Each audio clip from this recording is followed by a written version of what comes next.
Désastre en mer de Chine méridionale.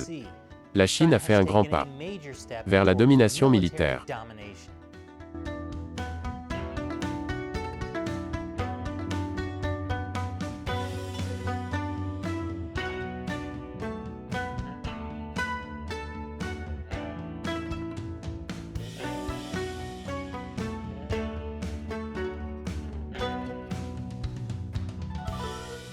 Bienvenue à Chine non censurée, je suis Chris Chappell. La Chine a fait un pas important pour devenir la puissance militaire la plus dominante en Asie. Et je ne veux pas dire qu'elle s'est contentée de regarder la Russie perdre la face après son invasion de l'Ukraine. Depuis des années, la Chine construit des îles artificielles dans la mer de Chine méridionale. La Chine était tellement fatiguée de ne pas pouvoir envahir Taïwan, qu'elle a littéralement dit « Ouais, eh bien, je vais aller construire mes propres îles, avec du blackjack, et des prostituées ». Le régime chinois revendique également la totalité de la mer de Chine méridionale comme territoire chinois. Des milliards de dollars de transport maritime transitent par ces eaux, ainsi que de vastes ressources naturelles inexploitées comme le pétrole et le gaz. Les États-Unis ont essayé de convaincre la Chine d'arrêter de construire ces îles artificielles. La Chine les a quand même construites. Alors les USA ont dit « Ok, mais ne les militarisez pas ». Et la Chine a promis qu'elle ne le ferait pas. Je veux dire que Xi Jinping a promis à Obama en face qu'il ne le ferait pas. Et devinez quoi, la Chine a complètement militarisé les îles. Donc, blackjack, prostituées, et entièrement militarisé. C'est ce qu'affirme l'amiral John Christopher Aquilino, chef du commandement Indo-Pacifique de la marine américaine. De nouvelles photos montrent l'ampleur de la militarisation. Ces îles sont désormais armées de systèmes de missiles anti-navires et anti-aériens, d'équipements laser et de brouillage, et d'avions de chasse.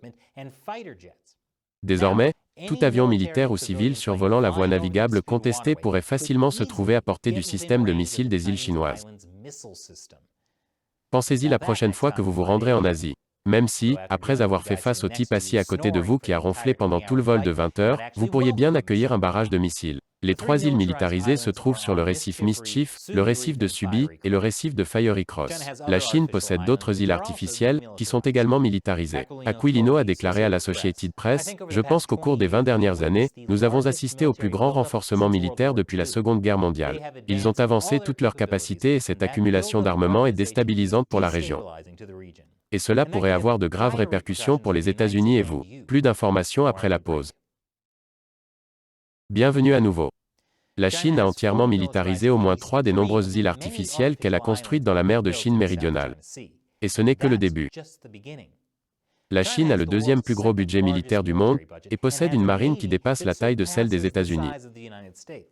Le régime chinois veut utiliser cette puissance militaire pour prendre le contrôle de Taïwan. S'il est victorieux, la Chine aura le contrôle incontesté de l'Asie-Pacifique. Cela signifie que les milliers de milliards de dollars de marchandises qui transitent dans la région seront les otages du régime chinois. Vous pensez que l'inflation actuelle et les problèmes de chaîne d'approvisionnement sont mauvais? Imaginez ce que cela signifierait pour l'Amérique si la Chine interrompait le transport maritime vers les États-Unis. La seule chose que vous seriez en mesure d'acheter sur Amazon serait une caisse de Budweiser et une boîte de crayons de couleur, ce qui semble être une façon amusante de passer une soirée. La Chine exige déjà que les navires étrangers fournissent aux forces chinoises des informations, notamment le nom et le numéro de leur navire, leur localisation récente, leur numéro de téléphone satellite et leurs marchandises dangereuses. La Chine affirme également qu'elle aura recours à la force si nécessaire. Bien sûr, nous savons depuis des années que le Parti communiste chinois militarise ces îles. Mais nous n'avons pas été en mesure de les en empêcher. Je ne sais pas ce que les officiels américains peuvent faire de plus.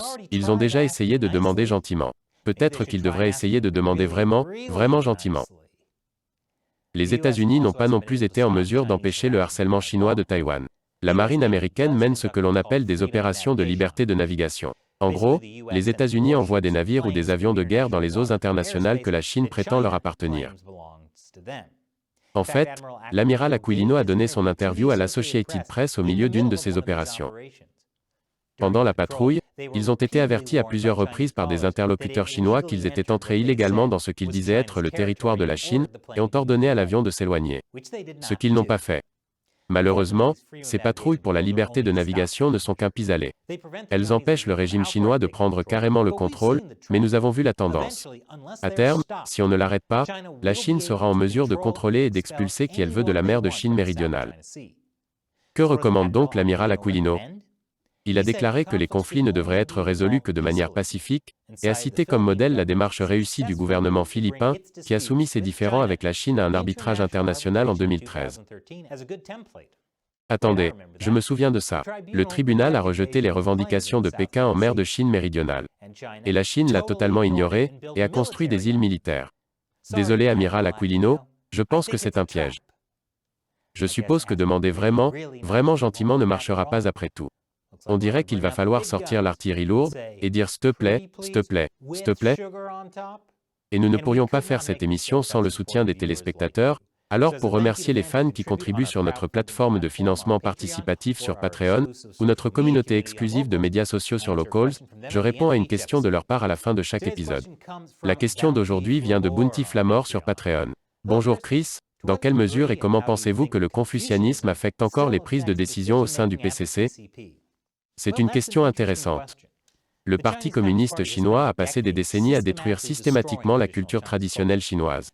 Il y a même eu une campagne spécifique contre le confucianisme. Voici des gardes rouges en train de démolir des parties du temple de Confucius pendant la révolution culturelle. En effet, l'essence de la culture traditionnelle chinoise consiste à créer l'harmonie entre les gens, l'humanité et l'univers. Mais le communisme a pour fondement une culture de la lutte.